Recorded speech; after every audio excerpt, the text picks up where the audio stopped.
कोरोनाचा काळ होता. मी मुंबईवरून गावी आलो होतो आणि मला काय माहिती, एका हेल्पपासून माझी स्टोरी पूर्ण होणार होती. मी मुंबईवरून गावी आलो होतो. सगळीकडे शांतता होती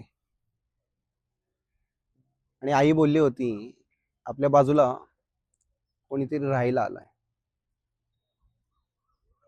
मी एवढं लक्ष नव्हतं दिलं. एके दिवशी काकू काकू असा आवाज आला. आई आतून धावत आली आणि डोरवरती एक मुलगी आली होती. ती मुलगीने विचारलं, काकू तुमचा मुलगा आहे का? मला एक हेल्प हवी आहे. आई डोर मध्ये होती, मी हॉलमध्ये बसलो होतो. मला तिचा चेहरा दिसत नव्हता, पण फक्त तिचा आवाज ऐकू येत होता. त्या दिवशी तिचा चेहरा दिसलाही नव्हता, मात्र तिचा आवाज लक्षात राहिला.